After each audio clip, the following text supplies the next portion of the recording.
how we made it to 19 years of marriage.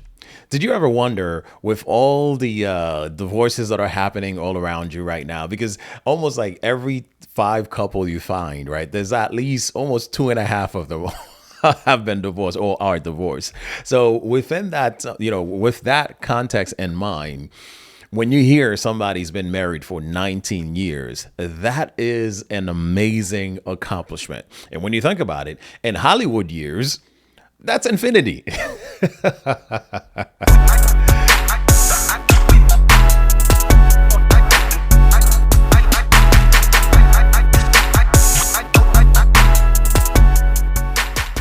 Hey, what's going on, guys? I'm 2.0. Thank you for tuning in. Welcome back to another episode of 2.0. I'm happy you joined us. I'm happy you decided to come back for another episode. So if you're just joining us and you have not had the opportunity to subscribe yet, I want to extend the invitation to you right now. Just go ahead and hit the subscribe button and become part of the 2.0 family. Don't forget, hit the notification bell so that every time we release an episode, you, my friend, will be notified so you can tune in and watch the episode. Well, if you're just joining us, we are talking to the Garçons. We had part one last week that just dropped last Wednesday, so feel free to go back and watch it if you have not watched it. So now we're getting ready to dive into the second part of this wonderful conversation. So the Garçons have been married for 19 years and they've been together for 25 years altogether. But it's just an amazing conversation. They are an amazing couple. So I encourage you to listen carefully to the interview, listen to their advices, and feel free to reach out to them. I'm going to put their link to their contact in the description. So feel free to reach out to them if you have any questions or if you need help, if you need assistance with anything. Do not hesitate to reach out to them. Trust me, it helps when you talk about what you're going through with the right person. With the right person. Okay, I'm going to say that again, with the right person. So don't go around, telling your business to just any regular Joe Schmo or on Facebook or anything like that. But speak to people who has the ability and the capacity to help you.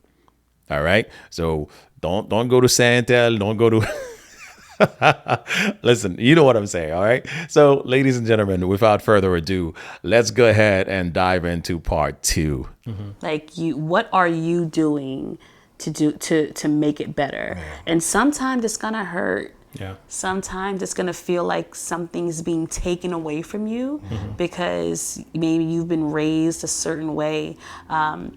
But that's what marriage is really about. Yeah. It's going back to that becoming that one. Process, yeah. Think of something becoming one. Like I work with children, and so like let's say there's a green piece of Play-Doh here and a purple piece, right? You gotta squish it together, and even when you squish it together, it's not one yet until you do like the kneading and the pressing and the pushing and the rolling and all the things, right? That's when it actually becomes one. You can't see where the green or the purple even started. So it hurts. Gotcha. But it's worth it in the end. Yeah. Because that's really that's why you became one. That's why you got together in the first place, right? And I think that's the missing piece, that people really aren't ready for that part. Yeah. And that's why they end up saying, you know what? Okay, I didn't know it was going to take all of this. This is not what I signed up for, right? And they're like, deuce it. The one thing I do want to say is, until to Ann's point, I think also, going back to the church, the church has not done the best job in telling those people who should not be married, don't get married. Yeah. You know what? That's a good point, right? If you allow me to elaborate real quick. About 3 weeks ago, I had two guests here. It was a pastor and another gentleman who's been in ministry for such a long time. And the pastor, of course, he does ministry as well. And we were talking about the importance of counseling. And then he laughed because he's like, "Yeah, counseling is important because counseling can make you realize you two shouldn't be married." And to your point, I feel like this is what I don't think the church or the pastors are bold enough to say, you two, no, that's not gonna work. You know what I'm saying? But because we've been going out for 2 years or 3 years, and they're like, okay, well, you want to get married? You've been coming to the church. You Yeah. know, you're tithing and all that. It looks good, so let's go ahead and marry you guys. And that's like a setup. Oh my gosh, it's such a setup. There's a friend of mine. She actually was posted like a reel about marriage, about marriage counseling, premarital counseling. And she said, I wish that people would get premarital counseling even before getting engaged. Yeah. Because she has a friend right now who's engaged who doesn't know how to get out because she already said yes. Wow. So it's like, Say no. okay, I'm realizing certain things in the engagement process that I don't think that I can, because we talk about non-negotiables. If there, you should have non-negotiables. If this is something that you know that you cannot live without, just bow out gracefully and say, okay, Lord, you'll send my Boaz next time. Yeah. But there are people who are finding out that their non-negotiables are non-negotiables when it's too late. Yeah. And so these conversations need to happen way before. About 2 years ago, I think it's 2 years ago, we were supposed to go down to a wedding. A childhood friend, their wedding, bought my ticket because I like to get things out the way. I bought my ticket, hotel stay, all that stuff, and then I got the message from the brother, the wedding is off. Wow. Not because of any. I didn't pry. I'm not that kind of person, but nothing crazy. I think it was a matter of readiness, and this ain't it. Yeah. And it's best that you do that. And instead of being upset, I was like, that is beautiful. Exactly. Because this is serious work. And This is serious business. What was even more beautiful is the fact that he ended up paying me back for what I spent. Oh, Lord, wow. babe. I mean, that part really didn't need to be shared. I was going to say, you know. I didn't have no insurance on my flight. Why didn't you book insurance on the flight? Because you were being too cheap. Hey, listen, I'm not okay. The wedding's going to happen. What's the worst that could happen? Exactly. Oh, the wedding is on. Insurance be too expensive. It's been too expensive. Yo, listen. An extra $49. He was like, hey, listen, bro, see if you can get back your money from whatever you can get. He's a good friend of mine, so he was like, I don't want my sister's knucklehead decision impact. And it wasn't a knucklehead decision. It was a good decision. It was a great decision. But I mean, when you think about the alternative, right? Yeah. That was probably the most cost effective decision ever. You know Right. what I'm saying? 'Cause Right. had you proceeded with the wedding and then 3 I years don't know later, what- Some people say it's cheaper to keep it. Is that what they say now? Like some people are just like I don't know what living. I don't know what they booked already. But what he they hadn't paid for. had But her it yet, shouldn't so- matter. Right, You know, right. that's the thing. It shouldn't even matter how much much money you- you have down already. Yeah, I already exactly. got the hall. I Yeah. already got my dress. Take If it those back. red flags are there, you Yeah. just and it's funny because Paul in Corinthians, when he talked about, this is the only time, if I'm not mistaken, in the Bible where I see an author is saying, "This is me telling you this, not God." Right, exactly. Yeah. Paul opened the parentheses in the Bible where it says, "For me, I prefer to stay single." I'm paraphrasing, so I Yeah. can focus on God's God's work. Yeah. As people in the church, it's okay for us to draw a conclusion. I prefer to stay single because I don't know what it means to be empathetic. I prefer to stay single because this whole denying myself and having to listen to somebody else, that ain't it. It's not going to work. Yeah. So marriage, oh Lord Jesus, we are in marriage ministry. I cannot believe I'm going to say this. Marriage is not for everybody. It's not for everybody because there's certain things that it requires. Yeah. Gosh, and then Some when people just don't have it. you don't have, and when the kids come, Yeah. that's another adjustment. If you're not willing to be selfless to let this person in and to merge your life together and do the things that requires, don't get married. And it's not to say that life is not going to happen. Right. Because life is ever changing. Your spouse's love language is always changing. You think you've mastered the love language, and then 10 years later, He's you're sharing gonna an tell example, not a testimony. No, It's just an you, example. 10 years later, going to tell you, I'm no longer words of affirmation. I'm acts of service. I'm like, and so seasons, you go through seasons of marriage. Our couple friend did a great job at one of our retreats where they did a parallel, compared the various seasons and how it can be connected. Very poetic, very hyperbolic and symbolic, comparing those seasons to marriage. And just like seasons change, Right. marriages change. Are you willing to? ready, guys, seasons will change. Your partner will change. They'll evolve. Their needs will be different. Their wants will be different. Their temperament will be different. Their experiences are going to impact your marriage. That'll be different.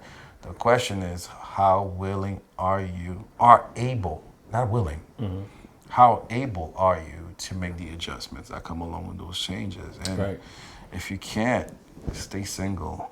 Yeah, I mean, you have to because if you think about it, in the 19 years that you guys, well, in the 25 years you guys have been together, you have gone through several different versions of yourself, right? Because it's part of life. You have to grow, right?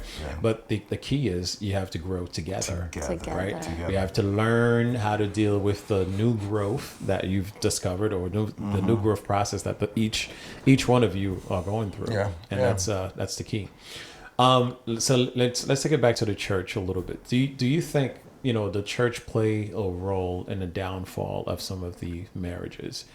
The reason I'm asking this question is because we're all from the background of the Haitian church, right? So I now go to an American church, and it's a little different than how the Haitian church operates. A little or a lot? Rephrase. I was just trying to be generous. Yeah, so it's a lot different than how the church operates. Because I remember back my old Haitian church, we would get to church at like 9:30 on a Sunday morning, and some of us don't leave until maybe 9 o'clock p.m. Same here. Right. And then when it comes to the revival times, some they have like a week revival, or 2 weeks revival, or even 3 weeks, or my church at one point they did it for like a whole month. 4 weeks back to back. And if you're serving, right? Exactly. If you're serving, if your wife is serving, and all of these things are happening. So I think that's why I'm asking. Do you think like when we have those type of programs, does it really does it play a factor into the downfall of marriage? I think it can. I think it definitely can. I think what I'm hearing about pastors. I don't know, only pastors get to do it, who are now taking sabbatical from ministry. That's such a healthy thing. Yeah. And if as a pastor, Lord, please guide my tongue. If as a pastor, you have a deaconess board, a deacon board, you have all these board members, and you say, I'm going to have a X amount of day revival, and I expect you to be here every single night. Instead of you being wise enough to say, okay, let's create a rotation so you can still go home and cook for your family and handle your family, you're not helping that marriage because you are taking the priority away. In the hierarchy is God. It should be family. Right. And then ministry. Right. But sometimes people will have it backwards. Even put even ministry before God. Yeah. As crazy as it sounds, right? And so, Ann and I, we are in a season right now where I wouldn't say it's a season of conflict, but we're having this back and forth right now where I worship somewhere that we go primarily every single as much as possible. We have a secondary place that we go. It's the Haitian church, American church experience, right? Yeah. But after I've been in the youth ministry or leadership since I was 14. Right now I'm about to be whatever age I'm about to turn.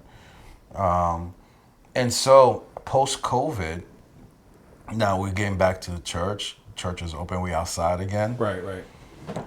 I haven't had the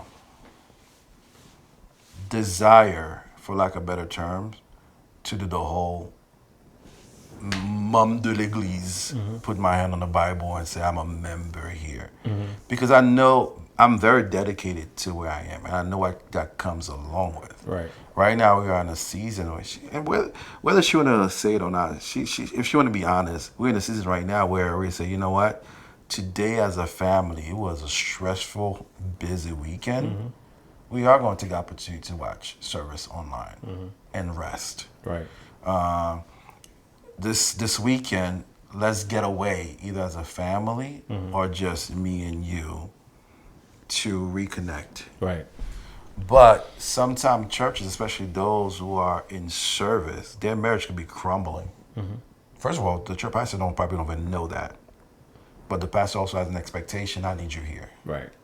A friend of mine was telling me a story about how he got scolded for not showing up to church because the expectation is even if the whole family couldn't come because you guys have vehicle issues, you should have been there as insert title. So I'm leaving my family at home. Yeah. Just to go take the train to 2-3 hours to go to service when there's other resources in this particular church. So I feel like as the church, we need to do. It's not like I'm rambling. I don't mean to ramble. We need to do a better job in prioritizing the family unit over the ministry. And you can think back to like all these revivals. Like how many messages were on the family? It wasn't. How many messages were on marriage, raising children, right? It was just about regular things that they talk about, job and this and that. Like You said job. Jabba. I thought you were about DJ AB. Jabba. Yeah, like even if the messages were centered around the I'm not going to say the important things because like everything is important in the message, but some of the things that really sustain a church, that would have been okay. I can understand. Okay, I'm me and my husband, like we may be tired, but we're being fed for our marriage, right? When we go back home, now we have certain things that we can apply, but a lot of it wasn't really focused on that. And so, I do think it plays a big part. Unfortunately, sadly. And so I my heart hurts for those who have been affected by that. Yeah, and going back to your question in terms of the church, I think JR has been very reflective on the church, the role of the church, and I love that topic. If 50%, the same percentage of divorce that is happening in the world is happening in the church too, it's probably higher in the church than it is. It's probably higher in the church. Can I ask you a question? Sure. Is this okay? Yeah. Do you feel like the church played a role in your divorce? In my divorce, I wouldn't say in my divorce per You no longer se. date. You don't go there anymore. You don't go to that church. No. Yeah, not in my divorce per se, but I guess the whole concept of how to behave within a marriage, or the whole concept how to live in a marriage. I think they did have a role in that. Sorry. Yeah. Because similar to you, I was part of ministry as well, right? So I was, like when there was youth revival, I was driving the church van. I was picking up people on a regular basis, on a daily basis. So for the week, or for the 2 weeks or the 3 weeks of revival, I was basically pretty much gone.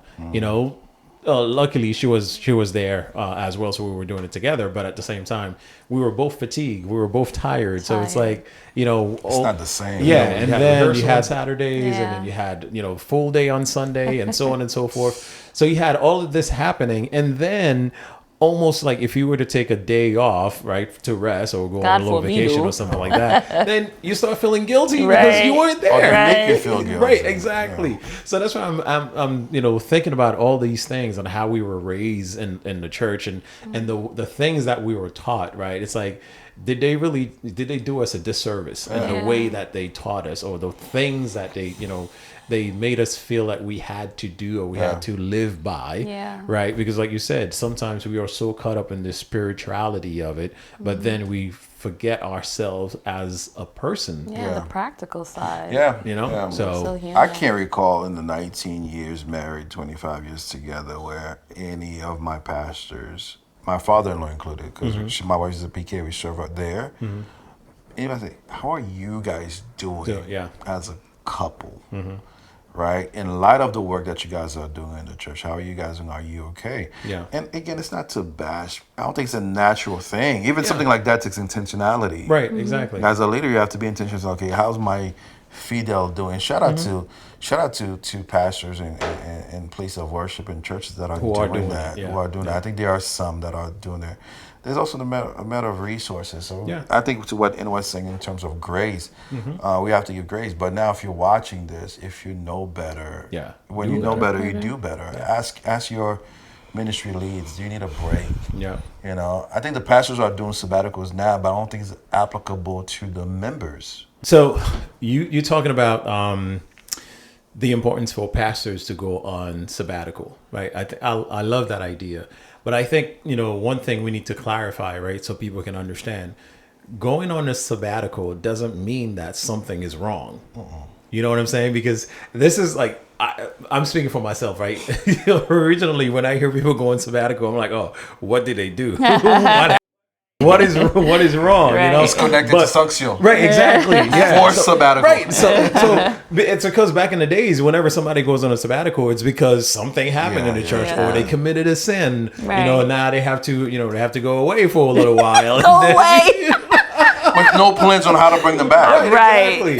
But you know what? I think we've passed that now, right? We've evolved, with the term sabbatical, and it means that you're just taking a break, and it doesn't necessarily mean that you're taking a break from God, right? Yeah. It could be that you're taking a break from your place of ministry, but you're still attending service somewhere else, or whether it's online, or it could be like you go on a retreat somewhere, or you go on a little vacation with your family or something like that, and then you're still catching a service here and there. And even if you don't go to church for that weekend, it's all right, right? You're taking a time to rest, right? And that's why people need to understand when it comes to sabbaticals. But I want to go back to a point that Ann had made earlier, because you did say that you believe in arranged marriages, right? And I'll say it again, loud and proud. That'll be all her. I'm Listen, gonna let you clock it, sis. I'm telling you, if I know a good family, Yeah. that's raising their son, Yeah. that's instilling godly principles in their son, and teaching him how to treat women, teaching him how to be a man, emotionally available, teaching him all the things that a woman needs, all the tools. Let's meet up. Right. I have a beautiful daughter who now Urban thinks that, because in my history of matchmaking hasn't been the best, right? But this is when people are adults. Like, I can't change an adult, right? Yeah. But with children, you are not only raising your children, you're discipling them. You know them. Yeah. And you know them. And if you know your child would be a good fit for my daughter, let's see what could happen. You know we're not on the same page. He's not on the same page with it, so. We're not on the same. I got two examples, so I'll let you go. But I think you have to give the people your definition of arranged marriage. I don't think you're talking about I'm gonna put you together. Yeah. It's more like a referral. Referral system. Okay. Don't sit here trying to people you're going back to 19 whatever or India. Does India still they do it? Yeah. My coworker, she was arranged with her husband. Yeah. And they're thriving. And that's not what you're talking about. That's not what you're talking about. No. Please clarify. It could be. No. But if I know that you have a really good son, a really good son. Yeah, well, I do. You know what I mean? And I have a really good daughter. Hey, now, are you seeing what I'm seeing? Listen, hey JR, you're my brother. Hey, Jay. He's gonna open the door and gonna mess up the recording. I mean, I have some pictures. I think one of the things right now, our son has a little situationship. Mm-hmm. She is. She's not happy. I think she had. No, she is happy for it's 15. Yeah, it's not gonna last. What if it does though, Ann? It's not gonna last. You never know, Ann. Come on. And it's like, for me, as young as they are, I want them to be with a believer. I don't feel like unequally yoked is I don't co-sign it. Yeah. But at the end of the day, people are going to make their own decision. I cannot tell you what to do. You're an adult. Mm-hmm. But I don't have any parameters as to who they end up with. Other than spirituality, the spiritual part. Yeah. As long as the person makes you happy, I don't really care about the color, race. Right. But if you could, but sis over here. No, but if you could play a part.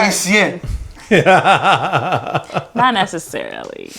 But if you could play a part in choosing, honey, think about it. What? If you could play a part in choosing the person for your child? You wouldn't try to play any part in that? If I could play a part in counseling you on the type of person you should be with, I don't like the. I just don't think that the term of. So you wouldn't do referrals either? No. Not the play a part in choosing. I feel like, why am I involving you choosing your person? Yeah. I'd rather be a person. I'd rather tell you about the type of person you should be with. To advise you on okay, and that's on what I'm to look saying. for. If you know the type of person that they should be with, and you have an eye on I'm someone, not gonna say, oh, that by the way, you know Josephine, she plays that. Nah, have you considered her? nah. Yeah. You know what I'm saying? Have you considered my servant Joe? You saw how that story went. That's exactly what I was thinking. You saw how that story But went. listen, here are my two examples, right? Here are my two examples when Yeah. it comes to that, right? And I think, our tech guy already mentioned one. Like back in the Bible, that's how it used to be. Yeah. And you're going to love this conversation, right? So nowadays, there is the conversation of what do you bring to the table when you're talking to somebody, right? They're always like, what do you bring to the table? But I've come to find out this is not a new term. Because when you think about it, going back to the days of the Bible, it was actually being considered, right? Because when, as you said, Ann, if you know you have a good daughter and then you see another family that has a good son, now you're going to see what can that family offer to your family, right? So what do they bring to the table, right? So back in the days when it came time to marriage. Was there credit score? It wasn't about credit score, but it was more like, hey, how many goats you got? How many cattle? How many goats? How many cows? So what? Can you enlarge our territory? And because back then there were a lot of like I guess fights between different communities or different tribes and so on and so forth. So when it was about enlarging your tribes and making your tribes bigger, so that if, in case you get attacked, you have a bigger army to defend. Exactly. At that time. So that's one aspect of the arranged marriage, right? Number two, even if we bring it to today's day and age, right? When you look in the political world, right, like senators, representatives and judges and so on and so forth, those people, those families, they keep it between them, right? So this senator would say, well, you have a daughter, and you know what, and I have a son, so let's keep it in the family, and he's gonna run for Senate as well, or he's gonna be a judge, or he's gonna be a House representative, and so on and so forth. So that's the way they continue to maintain that political power, and also maintain that wealth. So whether you acknowledge it or not, like arranged marriages is happening to a certain, to a certain aspect, I don't think when my mom spoke to her mom, they ask each other about each other's net worth, because the decision would have been a whole lot of. I don't think Ann really cared. Ann saw you. She just saw me. She parted the Red Sea. Exactly. She's like, I know he goes to rehearsal on Saturdays. I'm gonna be at rehearsal, front and center. I'm sitting there at the pulpit at an event, bro. I finished giving. I don't think he asked you this. Yeah, I think I'm gonna. Did you even ask? I'm gonna do the quick and dirty. I finished giving the benediction. Yep. Because it's my event. Right. Just so I happened to be at her church. And next thing you know, I'm standing, talking to people. I'm in the front by the pulpit, and like people, once you merge in the middle aisle. Yeah. Bro, I'm standing there, I just see people being pushed, people flying, bro. I'm like, what's going on? It was in all the way from the back, pushing people. She wanted you to lay hands. To get to the front, She wanted you to lay hands. That's right, And you've been laying hands ever since. Laying hands ever since, bro. 3 kids later. Bang. You're still laying hands. But we do know a couple who, it wasn't arranged. It was more like a hookup. Like I think once I say, my sister-in-law and sister knew they were single. She felt like they'd be a pretty good match. Yeah. But that's match, honey. That's not arranging. I'm talking about parents that have children. We ain't doing that. We're not doing that. Melody and Owen. You're so Bailey, sold on it. We haven't even discussed whether we should. I promise we're not doing that to you guys. You're gonna get your choice. They might want it. Yeah, I think Ann has been talking to Pastor Ron Rubin about his son for Bailey. I'm not with that. They look so cute together. I'm not with that. Wow. She's 5. I love that family. He's like 8. You're too old, bro. Like 8 years old, man. That's an age gap. Oh, goodness. Wow. I love that family. What's your net worth? What does your church bring in every single Sunday? Very crazy. Yeah. But yeah, so kind of like, tying it back to your counseling ministry, right? When you're counseling people. So like, what do you do to kind of like prevent like the divorce from happening? Like if somebody's at a point where they're getting ready to throw in the towel and they're saying, well, forget it, I'm done.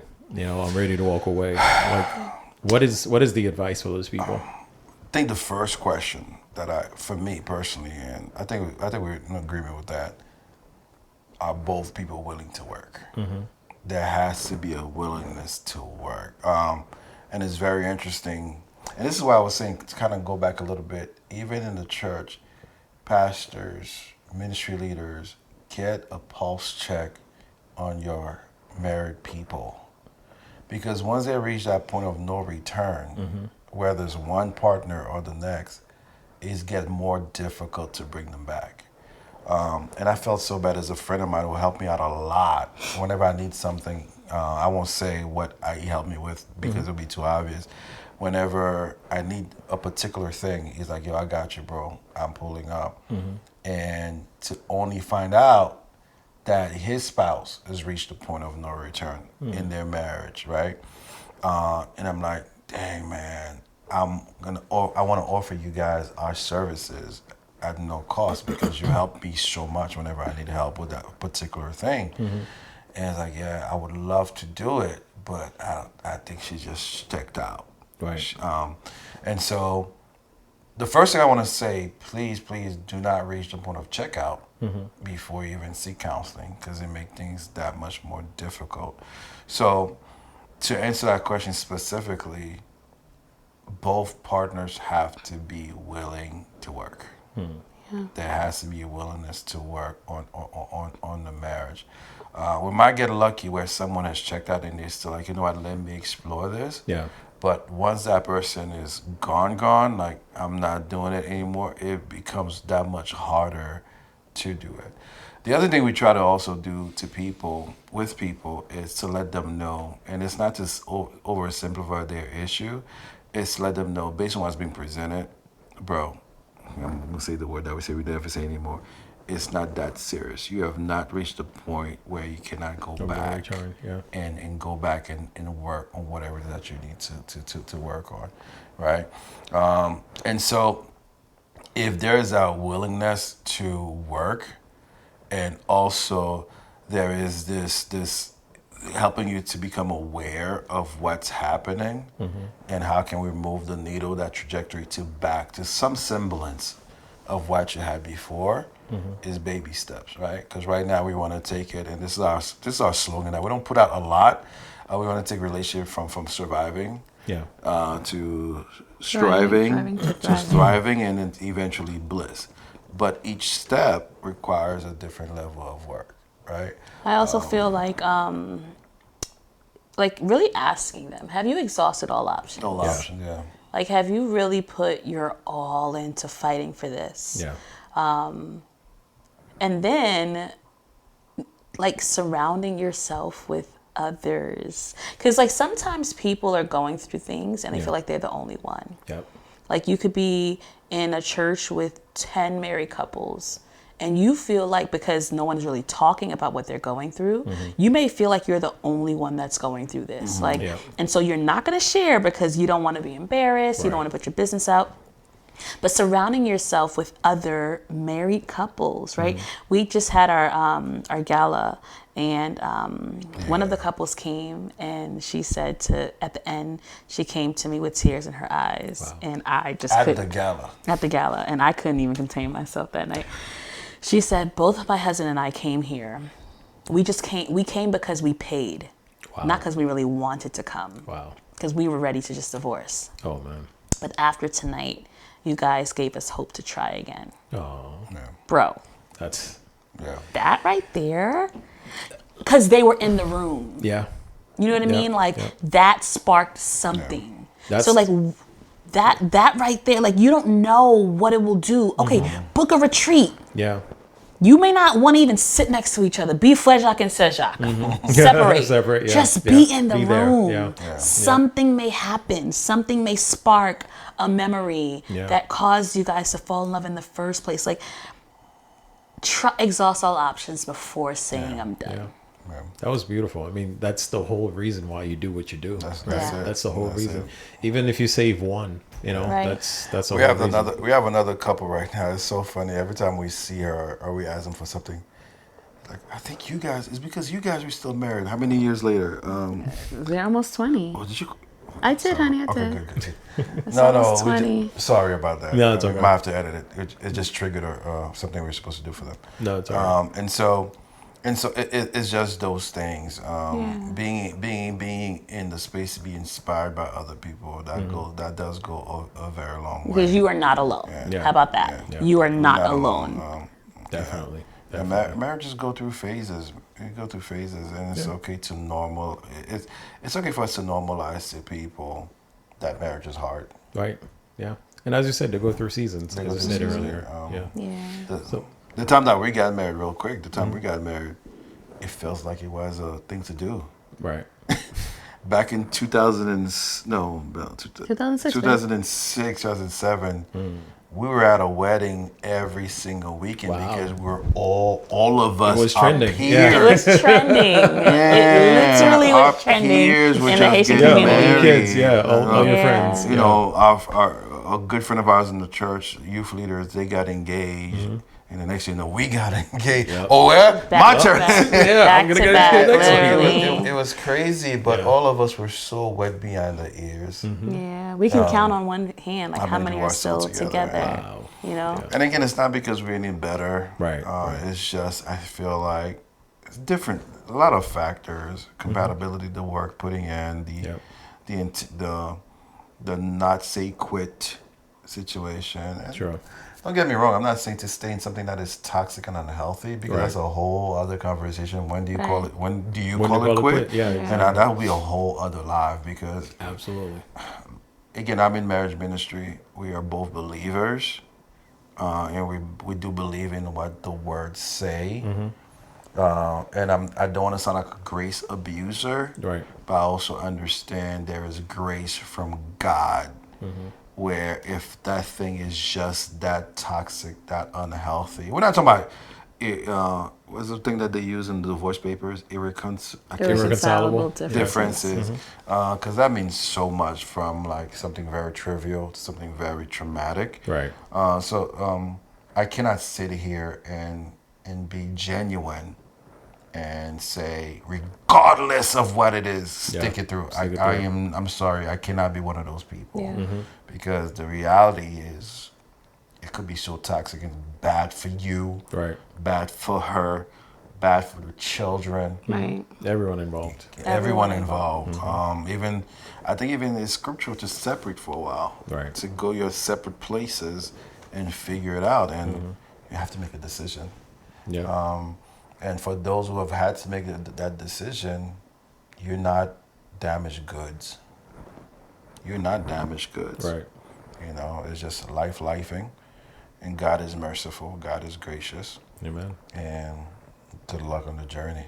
That's it. Good luck on the journey. Yeah, I just want to, take this opportunity to thank you guys for being great. part of This the is show. We, we really appreciate it. We appreciate all of the wonderful advices that you've shared. You being vulnerable.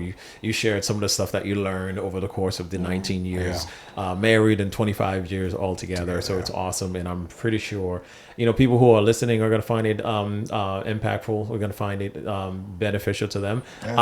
I'm definitely learning. I learned a few things from you guys. Being intentional.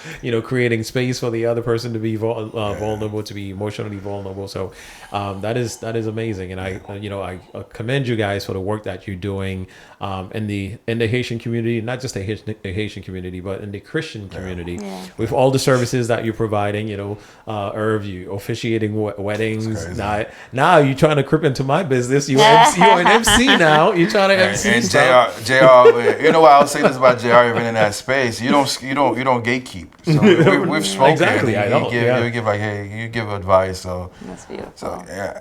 And I think we never saw ourselves doing this stuff. Yeah. We never saw ourselves doing this stuff, and it's just the purpose, as we were talking about earlier. Yeah, definitely. And you continue to bless us with your beautiful voice, singing and all that. So it's amazing. It's awesome. And I'm looking forward to our next event that we're doing together, in about a month or so. So can I insert? Yeah, sure. I am an author. I do have a book. That's right. Yes. 2 books. Okay. I have a children's book. Okay. It's based off of when I went through postpartum depression with Nice. my third and final daughter. And then I have a devotional, 30-day devotional called More Like You. That's And I'm awesome. coming out with a children's devotional. Okay. Yeah. And where can they find them? On Amazon. Everything's on Amazon or on my website, www.anngarcon.com. Got it. All right. Send me all the information, pictures Yes, of the sir. book, and I'll just drop them right here on this Awesome. section here.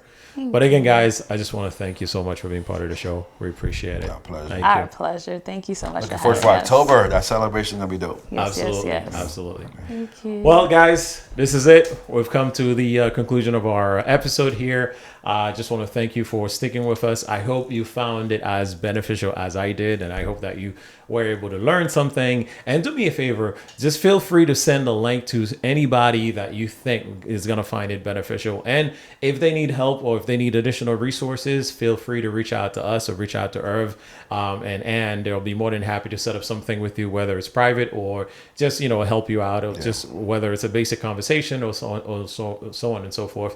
Just reach out to them. So we appreciate it. And again, as I always say, on this show, we don't promote divorce. We don't support it. But we know that unfortunately there are some circumstances that may call for it. Yeah. If you find yourself to be going through a divorce right now, we just want to let you know that you're not alone, and it does not have to be the end. Reach out for support. Reach out for help. Feel free to reach out to me if you need somebody to talk to. If you don't have anyone, I'll be more than happy to have a conversation with you. You don't have to do it alone. And remember, live every day as if it is your last day, because one day it will be. Thanks for watching 2.0. I'm JR, and I'll see you next time.